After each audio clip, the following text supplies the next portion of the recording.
So I just have a quick little Bible study. We're not going to be here for super long. So we got some football to go watch. But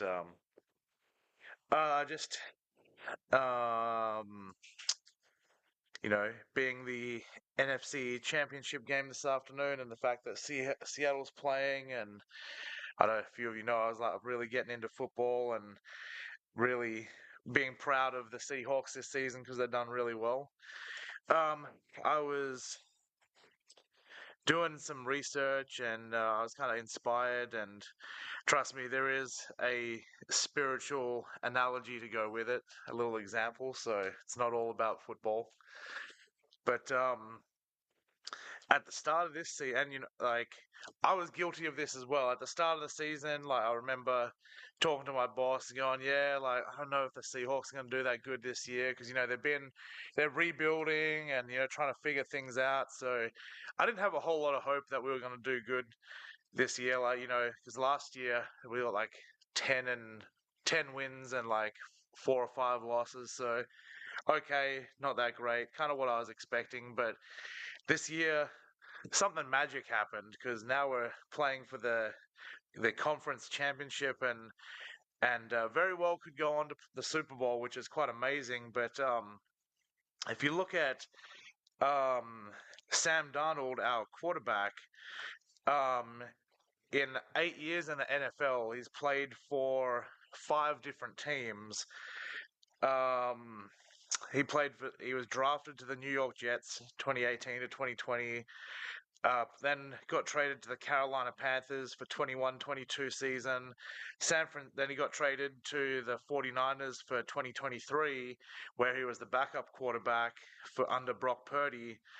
Then spent a season with the Vikings after that, and now this start of this season he got traded to the Seahawks. So hasn't really stuck around, played with a bunch of different teams, kind of average. And like so when he got traded to Seattle, people were going, well, he hasn't really done much with all the other teams, so they didn't have high hopes. But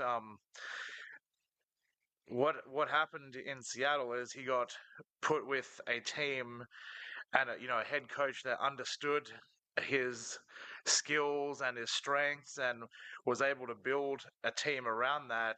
And what that has led to is and the crazy part is he won 14 games with Minnesota, and yet they still traded him, which is kind of crazy. But he is the first quarterback in history to win back-to-back 14 win seasons. And what makes that even more impressive is that it was with two different teams. I know Patrick Mahomes has won that many games, like seasons, but they weren't back to back. So that's pretty awesome. But just with the whole team that has been put together has really um, silenced all the critics because let's see, this season the defense has um, allowed on average 17.2 points per game, which is the lowest in the NFL, which kind of brings back, the defensive dominance, likened to the Legion of Boom days. We got our wide receiver JSN has set a single season record with 1,793 receiving yards and 119 receptions. Um, our rookie guard, Gray Zabel, allowed a pressure rate of just 3.3%, the fifth lowest amongst the whole NFL offensive linemen. And he was a rookie, so he was out for like he was just drafted at the start of this season. So that's like amazing. Um, they won the NFC West. Um, Now we're playing the Rams tonight, and in the last two, like the two times we played the Rams, there is a difference of 1 point and 1 yard total between the two games. So I think 58. I think the Rams had 58 points. We got 57 points. Had 800. They had 830 yards, and we had 829 yards. So like really like crazy close. So this is definitely going to be um, an interesting game tonight. Our two top defensive players, Byron Murphy and Leonard Williams, have had 7 sacks each. Um, Despite high-scoring games, the team has maintained a negative three turnover ratio. Um, we average 123.3 rushing yards per game and 4.1 yards per carry, totaling 19 rushing touchdowns. And what makes that impressive is, like, if you think about it, you only need to rush 3.3 yards a play to make first downs, and our average is 4.1. So it's quite an efficient offensive line. And then our linebacker Ernest Jones has recorded 126 combined tackles, and is while our defense is ranked number 1 overall.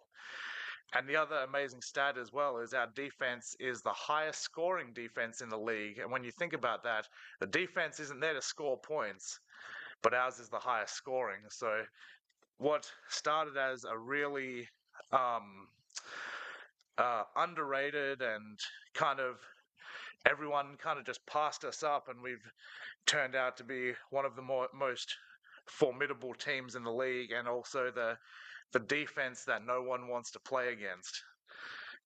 Um, so Mike McDonald, the head coach, took a team of rookies, rookie draft picks, and a few key trades, and was able to craft an elite team that is greater than the sum of its parts, who were, passed over and, not really talked highly of at the start of the season, has turned into one of the most formidable teams in the league this season. So it's really um, quite inspiring to see what they have done. And we can go to 1 Samuel chapter 16.